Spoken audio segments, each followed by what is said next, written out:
Hi guys, welcome back. நாங்கள் வந்து web development சீரீஸில் கடைசியில் இதோட விட்டுருந்தோம். ஆக்சுவலி ஹெடரில் பேக்ரவுண்ட் செட் பண்ணிவிட்டு அப்படியே இருந்தோம் லைட்டாக. இதுதான் அந்த HTML, நம்மளோட last HTML main master dot சிஎஸ்எஸில் நம்ம சிஎஸ்எஸ் எழுதிட்டு இருந்தோம். ஸோ ஹெடருக்கு வந்து பேக்ரவுண்ட் செட் பண்ணியிருந்தோம். பேக்ரவுண்ட் கலரும் அப்புறம் பேடிங்கும் 20 பிக்சல் ஆட் பண்ணியிருந்தோம். ஓகே, ஸோ இப்போ வந்து பார்த்தீங்கன்னா இதுதான் கான்டாக்ட். ஸோ இதை வந்து நாங்கள் ஆங்கர் டேக்குள்ளே தான் இதெல்லாம் போடணும். ஏன்னாண்டா ஆங்கர் டேக் தான் வந்து டேக்னு சொல்லுவாங்க. அது ஆங்கர் டேக் வந்து தான் லிங்க் பண்ணுறது ஒரு இடத்துக்கு. இப்போ காட்டும் பாருங்கள். இப்போ இந்த ஹோமை கட் பண்ணி எடுத்துகிட்டு டேக் இப்படி இருக்கும் லைட்டாக. டேக்குக்கு வந்து இது கிடையாது, இப்படி ஜஸ்ட் ஒரு டேக்காகவே இருக்கும்.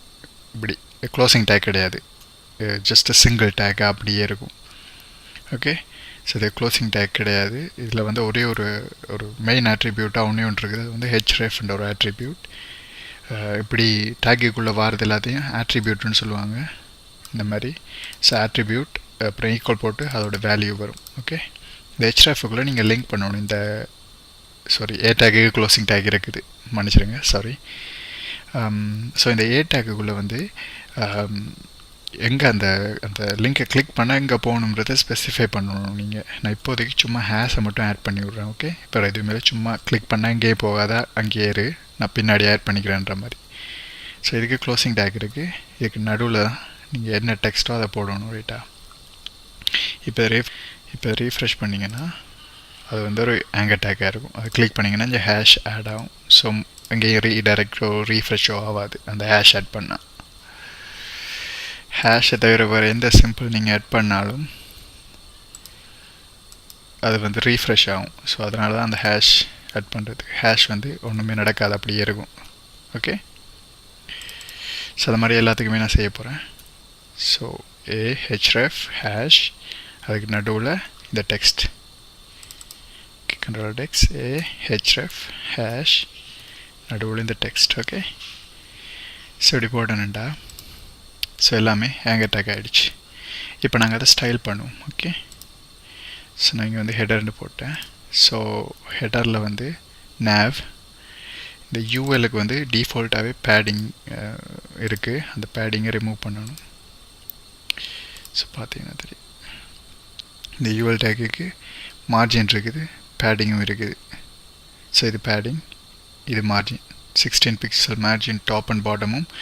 பேடிங் வந்து லெஃப்டில் 40 பிக்சல் இருக்குது, அதை ரிமூவ் பண்ணுவோம். ஓகே, ஸோ நான் வந்து ஹெடரில் நேவை செலக்ட் பண்ணி நேவில் யூஎல் டேக்கை செலக்ட் பண்ணிக்கிறேன். ஓகே, செலக்ட் பண்ணி அதுக்கு மார்ஜின் வந்து 0 கொடுத்துக்கிறேன், பேடிங் வந்து 0 கொடுத்துக்கிறேன். ஓகே, இப்போ ரீஃப்ரெஷ் பண்ணிங்கன்னா ஸோ அது ரெண்டுமே போயிடுச்சு. அதுக்கப்புறம் நான் அந்த ஹெடரில் இருக்கிற நேவில் இருக்க, இப்போ நேவ் கூட நீங்கள் ஸ்பெசிஃபை வந்து டேரெக்டாக யூஎல் செலக்ட் பண்ணலாம். யூஎல்ல இருக்க எல்ஐ டேக்கை செலக்ட் பண்ணிக்கிறேன், லிஸ்ட் டேக்கை. அதில் வந்து லிஸ்ட் ஸ்டைலை வந்து நன்னு கொடுக்குறேன். என்னடா எனக்கு அந்த புல்லட் தேவையில்லை.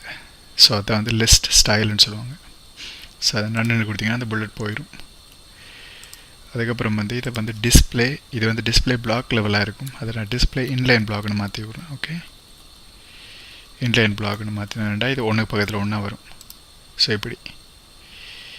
ஓகே, அதே மாதிரி இந்த ஹெடர் யூஎல் எல்ஐ டேக்குள்ளே இருக்க அந்த இருக்குல்ல, டேக் டிஃபால்ட்டாக வந்து இன்லைன் பிளாக்னு இருக்கும், இன்லைன் இருக்கும். ஸோ இன்லைன் எலிமெண்ட்டை ஸ்டைல் பண்ண முடியாது, பேடிங்கோ மார்ஜினோ ஆட் பண்ண முடியாது. அதனால தான் நாங்கள் இன்லைன் பிளாக்காக மாற்றணும். ஸோ நான் டிஸ்பிளே இன்லைன் பிளாக்காக மாற்றிக்கிறேன் அதை. அதுவும் இல்லாமல் அதுக்கு கீழே அண்டர்லைன் இருக்குல்ல, இந்த அண்டர்லைன் அதையும் ரிமூவ் பண்ணிடுறேன். அது வந்து டெக்ஸ்ட் டெக்கரேஷன் சொல்லுவாங்க. டெக்ஸ்ட் டெக்கரேஷன் நான் கொடுக்குறேன். ஓகே, இப்படி கொடுக்குறது மூலமாக அந்த இதை ரிமூவ் பண்ணிடலாம். ஸோ இப்போ எனக்கு லோகோ இந்த பக்கமும் என்னோடய நேவிகேஷன் இந்த பக்கமும் வரணும். ஸோ அதுக்கு நான் என்ன பண்ண போகிறேன், ஃப்ளோட்ன்ற ஒரு ப்ராப்பர்ட்டி யூஸ் பண்ண போகிறேன். ஸோ நான் என்ன பண்ண போகிறேன், ஃபஸ்ட்டு வந்து இங்கே வந்து ஹெடர் நேவை செலக்ட் பண்ணிக்கிறேன். அதுக்குள்ள வந்து ஹெடர் டாட் லோகோவை செலக்ட் பண்ணிக்கிறேன். ஓகே, நேவிகேஷனையும் லோகோவையும் செலக்ட் பண்ணியிருக்கேன். இது லோகோ, இது நேப், இதையும் செலக்ட் பண்ணியிருக்கேன். ஓகே, செலக்ட் பண்ணிவிட்டு எனக்கு நேவிகேஷன் வந்து ஃப்ளோட் ரைட்டுக்கு வரணும், ரைட் சைடுக்கு. லோகோ வந்து ஃப்ளோட் லெஃப்ட் சைடுக்கு வரணும். ஓகே, இப்படி கொடுத்துனேன்டா இப்போ பார்த்தீங்கன்னா தெரியும், இது இங்கே ரைட்டுக்கும் இது லெஃப்ட்டுக்கும் வந்துருக்கு. ஆனால் இந்த ஹெடர் வந்து ஓவர்ஃப்ளோ ஆகிடுச்சு. லைக் ஃப்ளோட் பண்ணும்போது அதுக்கு லைக் என்ன சொல்கிறது, அது பேரண்ட் வித்து கிடைக்காது. இது கொஞ்சம் ட்ரிக்கியான கான்செப்ட். மேபி கூகுளில் சர்ச் பண்ணி நல்லா இதை முடிஞ்ச வரைக்கும் அண்டர்ஸ்டாண்ட் பண்ணிக்கோங்க. இல்லாட்டிக்கு நாங்கள் பின்னாடி ப்ராஜெக்ட் செய்யும்போது இது உங்களுக்கு ஒரு பழக்கமாகி வந்துடும். ஸோ இது என்னென்னா, இது இப்போ இந்த ஹெடருக்குள்ளே இல்லை, ஹெடர் அவுட்டாக வெளியில் வந்துடுச்சு ஃப்ளோட்டுன்றதை கொடுத்ததால். அதுக்காகத்தான் சிஎஸ்எஸில் ஒரு கான்செப்ட் யூஸ் பண்ணுவாங்க, கிளியர் ஃபிக்ஸ்ன்னுட்டு. ஸோ நான் இதை இங்கே ஆட் பண்ணிக்கிறேன், கிளியர் ஃபிக்ஸ். ஸோ நான் என்ன பண்ண போகிறேன், டாட் கிளியர் ஃபிக்ஸ்ன்ற ஒரு கிளாஸை யூஸ் பண்ண போகிறேன். அதில் வந்து ஆஃப்டர்ன்ற ஒரு சூடோன்னு சொல்லுவாங்க, சூடோ ப்ராப்பர்ட்டி. ஆஃப்டர்ன்றிருக்கு, பிஃபோர்ன்றிருக்கு, அது மாதிரி இன்த் சைல்டு, அது செலக்டர்ஸுக்கெல்லாம் நிறைய யூஸ் பண்ணுவாங்க. ஸோ இதை பற்றிலாம் பின்னாடி பார்க்கலாம். இதெல்லாம் அட்வான்ஸ் சிஎஸ்எஸ்ல வரும். பேசிக் சிஎஸ்எஸ்ல இதை பற்றி உங்களுக்கு தெரிய தேவையில்லை. ஸோ ஆஃப்டர்ன்றதை மட்டும் ஞாபகம் வச்சுக்கோங்க. ஸோ ஆஃப்டரில் வந்து கான்டென்ட்ன்ற ஒரு ப்ராப்பர்ட்டி இருக்குது. இது வந்து நீங்கள் லெட்டர்ஸ் கொடுத்துக்கலாம், ஏதாவது சின்ன சின்ன லெட்டர்ஸ் லைக் சிம்பிள்ஸ் அந்த மாதிரி. ஆனால் இப்போதைக்கு சும்மா எம்டியாக கொடுத்துக்கிறேன். ஓகே, இதை வந்து டிஸ்பிளே வந்து டேபிள்னு கொடுத்துக்கிறேன். டிஸ்பிளே பிளாக் மாதிரி டிஸ்பிளே டேபிள்ன்றது. அதுக்கப்புறம் கிளியர் போத் அப்படின்றது, அது ரெண்டு சைடையும் கிளியர் பண்ணி விட்ரு அப்படின்ற மாதிரி. ஸோ இதுதான் கிளியர் ஃபிக்ஸ். ஸோ இதை நீங்கள் மனப்பாடம் பண்ணிக்கிட்டாலும் சரி, இதை ஞாபகம் வச்சுக்கோங்க. உங்களுக்கு பின்னாடி நீங்கள் அட்வான்ஸ் சிஎஸ்எஸ் படித்ததுக்கப்புறம் உங்களுக்கு இது ரொம்ப புரிய வரும். ஓகே, ஸோ இதை நீங்கள் கொண்டு வந்து எந்த எலிமெண்ட்டுக்கு ஃப்ளோட் ஆட் பண்ணிங்களோ அதோட பேரண்ட்டுக்கு இந்த கிளாஸ் ஆட் பண்ணணும். அதாவது இந்த ஹெடர் தான் இப்போ பேரண்ட், அதுக்கு ஆட் பண்ணணும். இங்கே போய்ட்டு ஹெடரில் போய்ட்டு கிளாஸ் கிளியர் ஃபிக்ஸ்ன்றதை ஆட் பண்ணிங்கன்னா இப்போ அது கரெக்டாக இதாயிரும், பார்த்தீங்கன்னா தெரியும். அதுக்கப்புறம் வந்து நான் இப்போ அந்த எல்ஐ டேக்கில் இருக்க அந்த ஏ டேக்கை ஸ்டைல் பண்ண போகிறேன். ஸோ இதுக்கு வந்து பேடிங் ஆட் பண்ணிக்கிறேன், ஒரு 10 பிக்சல் ஆட் பண்ணிக்கிறேன். டாப்புக்கு பாட்டமுக்கும் லெஃப்ட்டுக்கும் ரைட்டுக்கும் ஒரு 20 பிக்சல் ஆட் பண்ணிக்கிறேன். ஓகே, இப்போ ரிஃப்ரெஷ் பண்ணாண்டா இப்படி வரும். ஸோ இப்போ நான் லோகோவுக்கு வந்து கொஞ்சம் ஃபாண்ட் சைஸை இன்க்ரீஸ் பண்ணிக்கிறேன். ஃபாண்ட் சைஸ் 2 ரெம்ன்றதை கொடுத்துக்கிறேன்.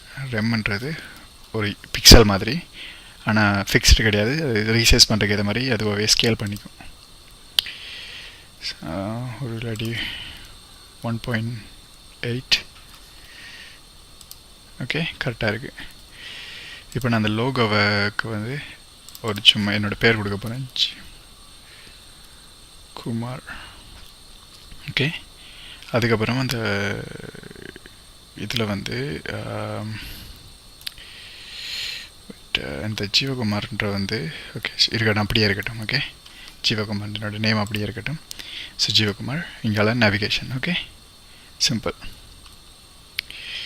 ஸோ நாங்கள் ஹெடர் வந்து ஆல்மோஸ்ட் ஃபினிஷ் ஆகிடுச்சு. பார்த்தீங்கன்னா தெரியும், இது ஹவர் ஓவர் பண்ணும்போது ஒரு சில ஸ்டைலை வர வைக்க முடியும். ஸோ அந்த மாதிரி செஞ்சுட்டு அப்புறம் ஹெடரில் வந்து கொஞ்சம் கலர்ஸையும் சேஞ்ச் பண்ணால் ஓகே. அதுக்கப்புறம் நாங்கள் வந்து கான்டென்ட் ஸ்டைல் பண்ண ஆரம்பிக்கலாம் அடுத்த வீடியோவில் இருந்து.